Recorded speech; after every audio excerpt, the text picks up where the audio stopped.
So last class period, we added and subtracted radicals, and then we multiplied radicals. Today we're going to divide radicals.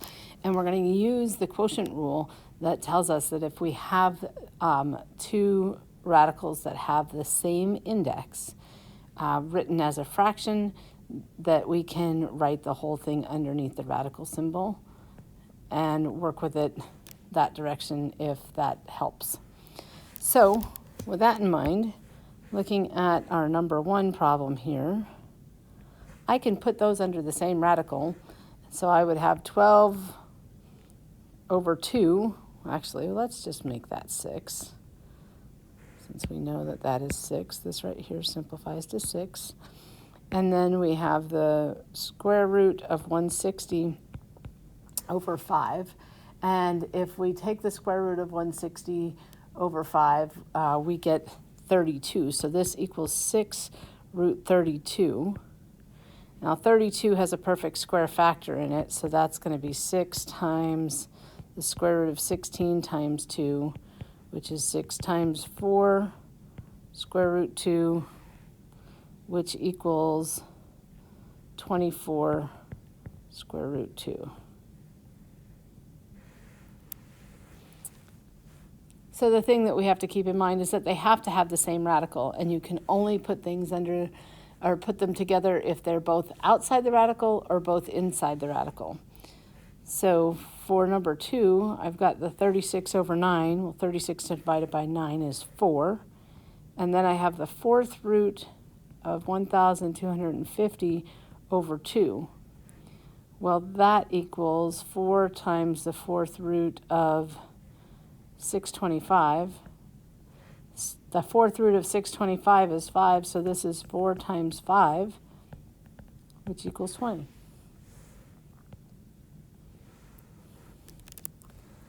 We can do the same thing if our radicals are variables. I'm going to put them inside radical together. So x cubed y to the 9th over x squared y to the 5th. Remember, when we're dividing, we subtract our exponents. So I would have x to the 3rd over x squared is x to the 3 minus 2, which is just x. And it's still underneath the square root. And y to the 9th divided by y to the 5th is y to the 9 minus 5, which is y to the 4th. Now I can simplify that because y to the 4th is a perfect square. It's y squared, but the x stays underneath the square root sign since it doesn't simplify.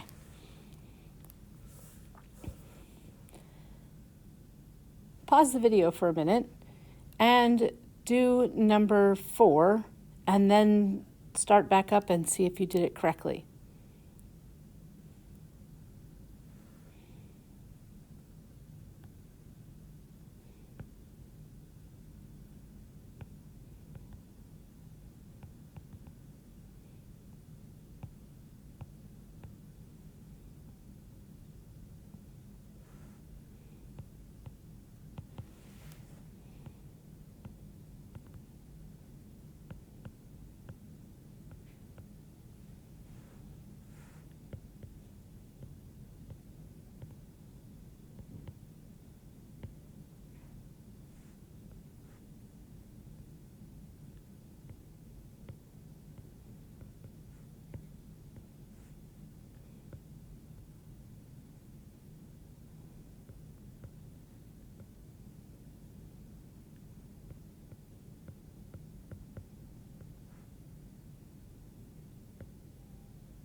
So I hope you did that correctly and were able to follow it.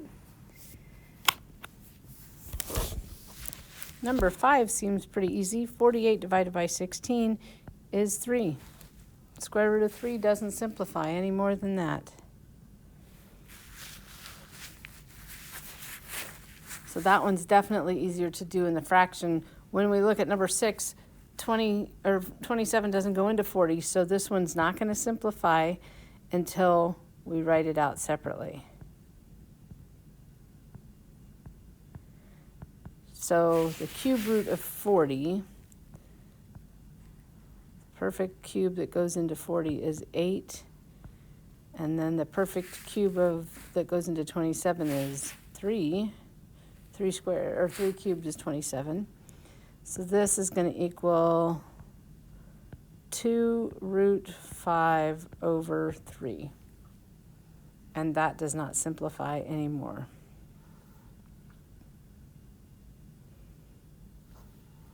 So write it as the 2 cubes, one on top of each other. And we have 7x cubed x squared, if I write that out that way. Cube root of 64y to the 6th, and then simplify each of them individually. So the top becomes x cube root 7x squared. The bottom becomes 4y squared, and that does not simplify any more than that.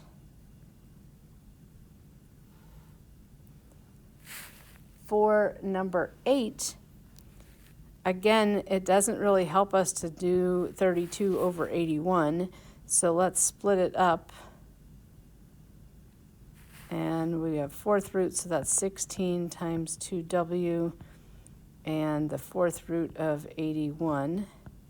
Well, that means this is 2, because the 4th root of 16 is 2, times the 4th root of 2w over the 4th root of 81 is 3.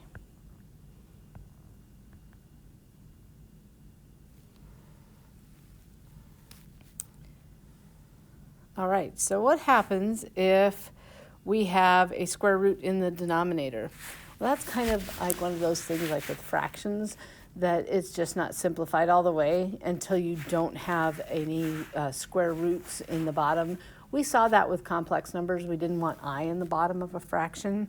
So the same thing is true about having roots in the bottom of a fraction. So we want to multiply by something that's going to make that square root go away. Most of the time, it's going to be multiplied by the same thing that square root is, but we only have to multiply by the root part. We don't have to multiply by the number, because this is going to be 2 times the square root of 25, which is 5. So this is 2 times 5, which is 10.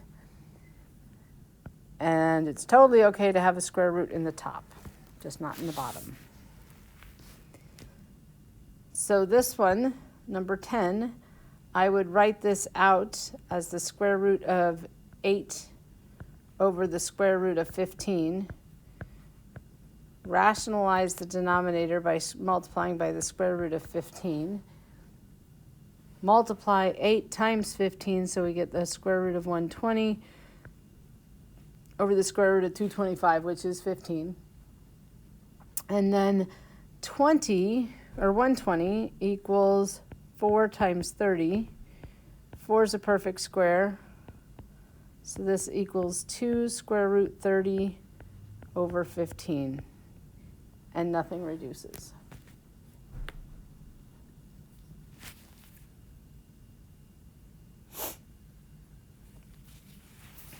So let's look at the next page. We have a square root in the top and a square root in the bottom. And the square root in the bottom doesn't mean anything. Or sorry, the square root in the top doesn't mean anything. The square root in the bottom is the one that we want to get rid of. So we're going to multiply by the square root of 7. So I have 3 times, remember you multiply what's under the square roots together. So 7 times 12 is 84. And then 4 times the square root of 7 times the square root of 7 really is 4 times 7. 84 is 4 times 21. So that's going to equal, 4 is the perfect square, So we have 3 times 2 square root 21 over 28. You can reduce that. If you can see that it reduces where you're at now, you can. If you want to multiply that out and then reduce, remember you're only reducing the numbers that are on the outside. And you can only do that if you have a fraction. So 2 goes into both of those. So this is 3 square root 21 over 14. If we have a variable underneath, we're just going to include that variable in our radical that we're multiplying by. So that means that the top of this would become 96a to the 6th over 3a, because 3a times, or the square root of 3a times the square root of 3a is going to be 3a.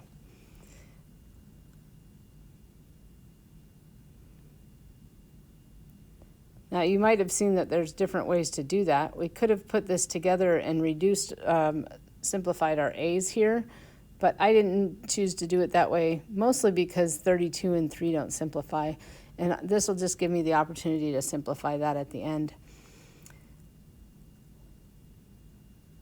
So 96 is 16 times 6.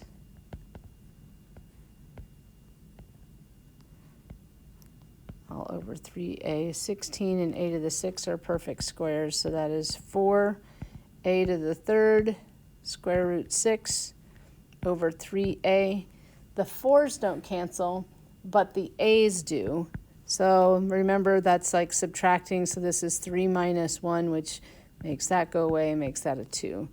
So I have 4a squared square root 6 over 3.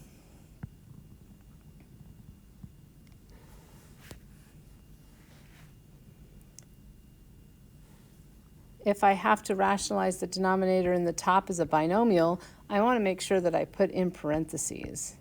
So multiply by the square root of 2 over the square root of 2. Goes to both of those things, so that's the square root of 16 minus the square root of 4 over the square root of 4, which is 4 minus 2 over 2. 4 minus 2 is 2. So my final answer on that one is 1. It's kind of fun. Number 14 is interesting. I can multiply by the square root of 12 on the bottom to get 144, but there's a smaller perfect square that 12 goes into, and that's 36. Well, I can multiply 12 times 3, or the square root of 12 times the square root of 3, to make us get that perfect square in the bottom. So let's look at how this looks. The top would become 3 square root 6 plus the square root of 18 over the square root of 36. So that's 3 square root 6 plus the square root of 9 times 2. 9's a perfect square over 6. So I have 3 square root 6 plus 3 square root 2 over 6. And notice that if I look at just the coefficients, they're all divisible by 3. So I can reduce that. And I would have the square root of 6 plus the square root of 2 over 2.